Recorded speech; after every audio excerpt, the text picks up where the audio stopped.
Hello दोस्तों, आप सबका स्वागत है हमारे चैनल में हिस्ट्रीलॉजी में।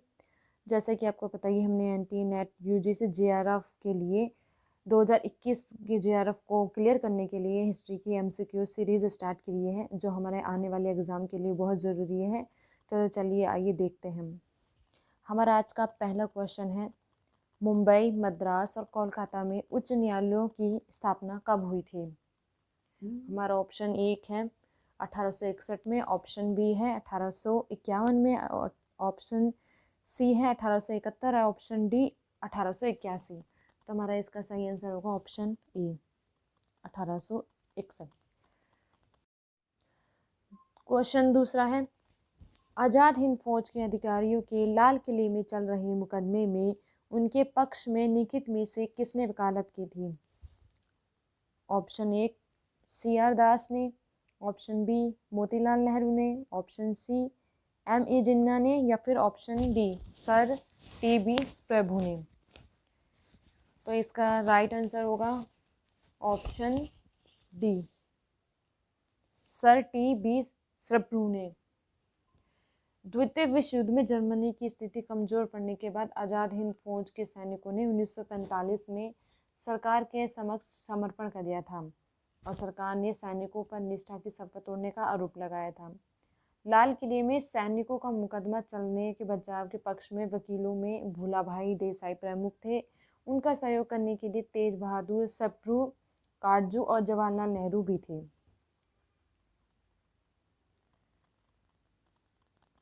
हमारा आज का क्वेश्चन तीसरा है, वर्ष 1937 में प्रांतों में मंत्रिमंडल के निर्माण के उपरांत कांग्रेस का शासन कितने महीने तक चला था? ऑप्शन 1 28 महीने, ऑप्शन बी 29 महीने, ऑप्शन सी 30 महीने या ऑप्शन डी 31 महीने। तो हमारा इसका सही आंसर क्या होगा? ऑप्शन ए 28 महीने।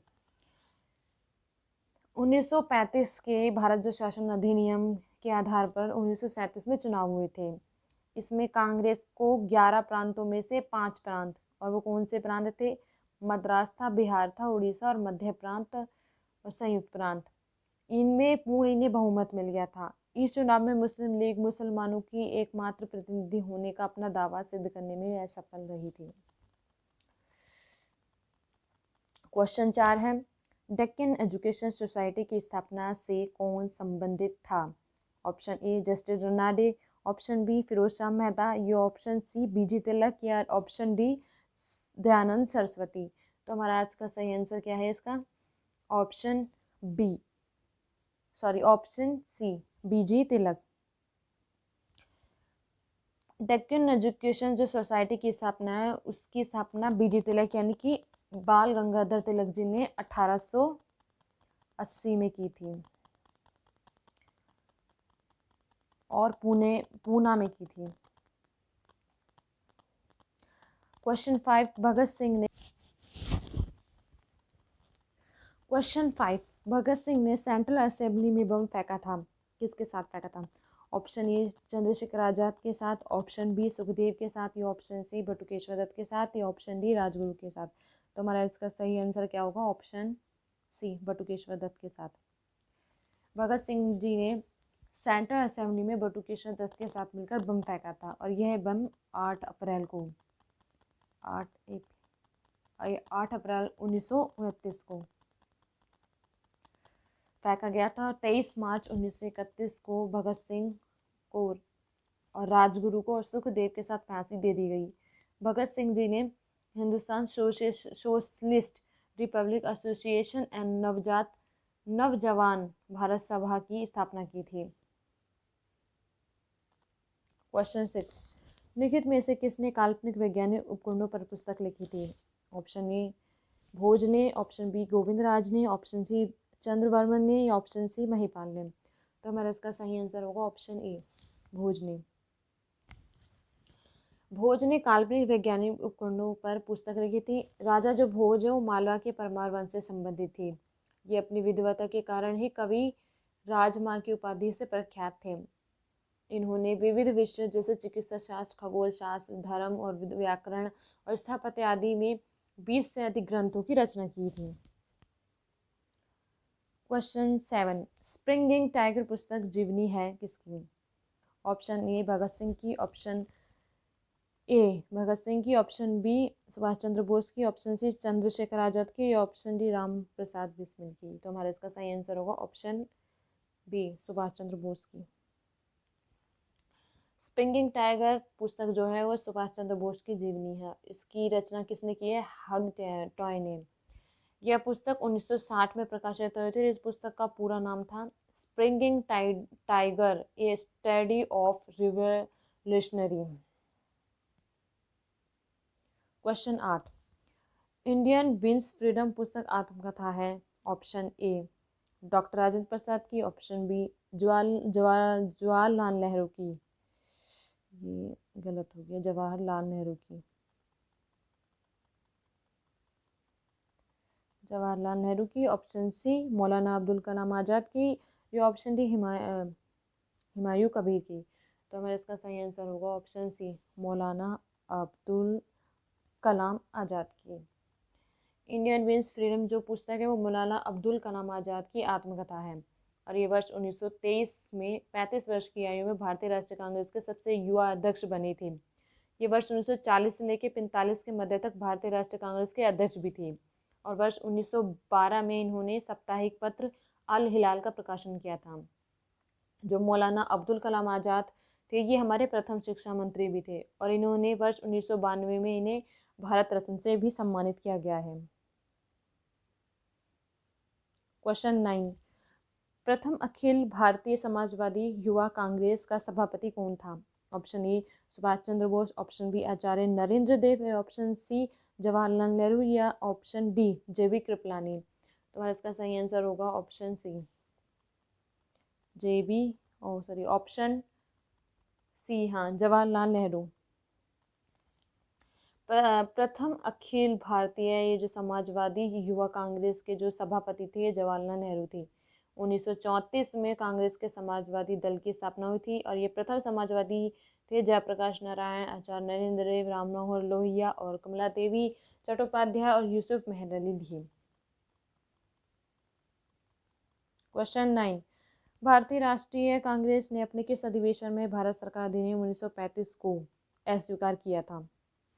ऑप्शन ए रामगढ़ अधिवेशन 1940 का, या ऑप्शन बी लखनऊ अधिवेशन 1936 का, या फैजपुर अधिवेशन में, ऑप्शन सी और ऑप्शन डी उपरोक्त में से कोई नहीं। तो हमारा इसका सही आंसर क्या होगा? ऑप्शन सी फैजपुर अधिवेशन में। भारतीय राष्ट्रीय कांग्रेस ने अपने फैजपुर अधिवेशन में 1937 में हुआ था ये भारत सरकार अधिनियम 1935 को अस्वीकार कर दिया था। क्वेश्चन 11, निम्नलिखित घटनाओं को कालानुक्रमानुसार लगाएं। ऑप्शन ए लखनऊ समझौता, ऑप्शन बी चंपारण समझौता, ऑप्शन सी खिलाफत आंदोलन, ऑप्शन डी जलियांवाला बाग हत्याकांड।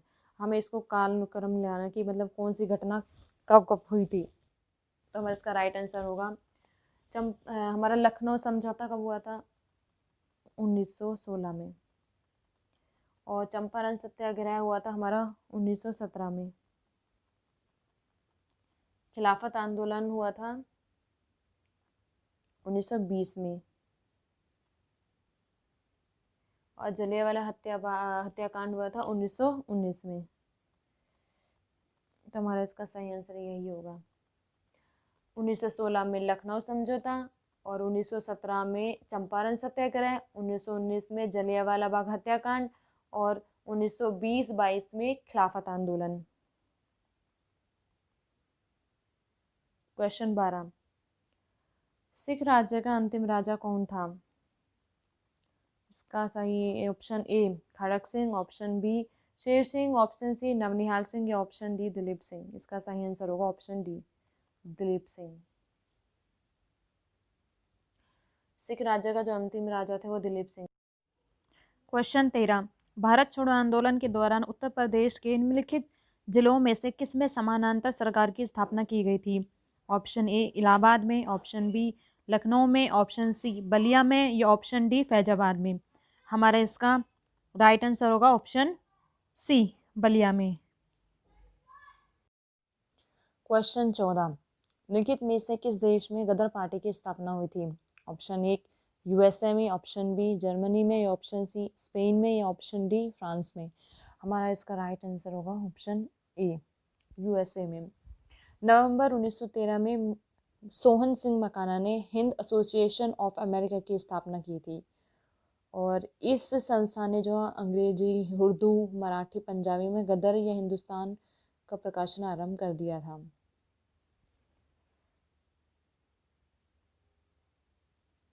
क्वेश्चन 15, चोरा चोरी किस जनपद में स्थित है? Option A Deoria, option B Gorakhpur, या ऑप्शन सी महाराजगंज, या ऑप्शन डी कुशीनगर। हमारा इसका राइट आंसर होगा गोरखपुर। गोरखपुर उत्तर प्रदेश में स्थित है। क्वेश्चन 16, तृतीय एंग्लो मराठा युद्ध संबंधित है। ऑप्शन ए सर्जन शोर से, ऑप्शन बी लॉर्ड वेलेस्ली से, ऑप्शन सी लॉर्ड हेस्टिंग से, या ऑप्शन डी लॉर्ड कॉर्नवालिस से। तो हमारा इसका सही आंसर होगा ऑप्शन सी लॉर्ड हेस्टिंग से। तृतीय एंग्लो मराठा युद्ध हुआ था 1817 से लेके 1818 तक, 1817 से 1818 तक। लॉर्ड हेस्टिंग के आने पर यह प्रारंभ हुआ था, और इस युद्ध के तहत हेस्टिंग ने नागपुर के राजा को 27 मई 1816 को और पेशवा को 13 जून 1817 को तथा सिंधिया को 5 नवंबर 1817 को अपमानजनक संध्या करने पर बाध्य कर दिया था।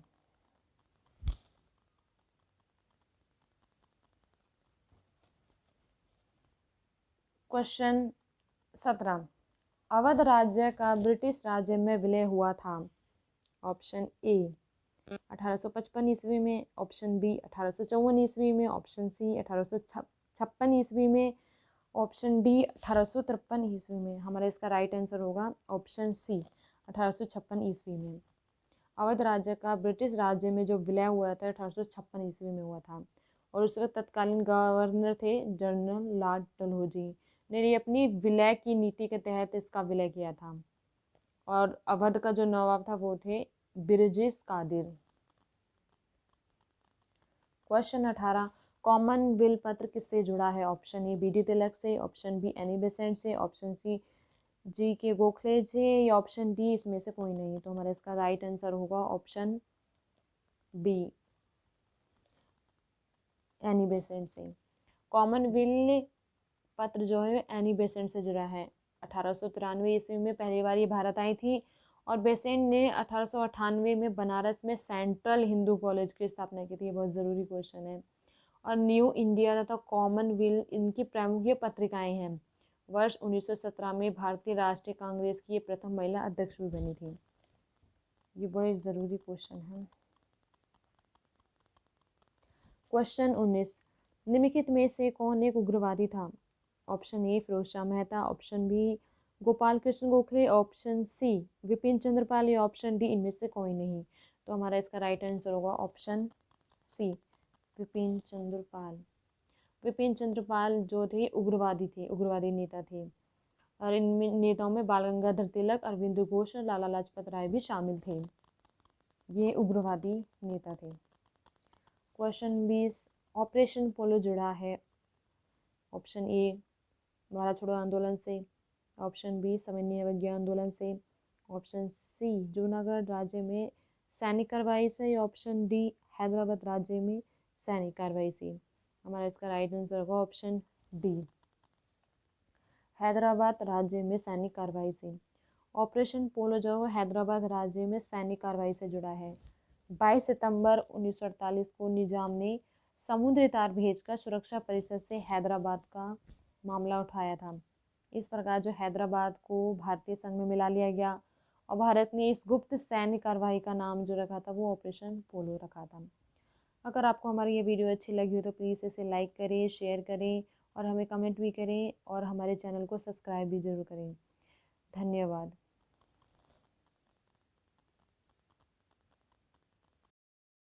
हमारे चैनल को भी सब्सक्राइब करें, लाइक करें, व बेल आइकन पे टिक करें, ताकि आगे आने वाली सभी वीडियो की नोटिफिकेशन आपको टाइम टू टाइम मिल सके।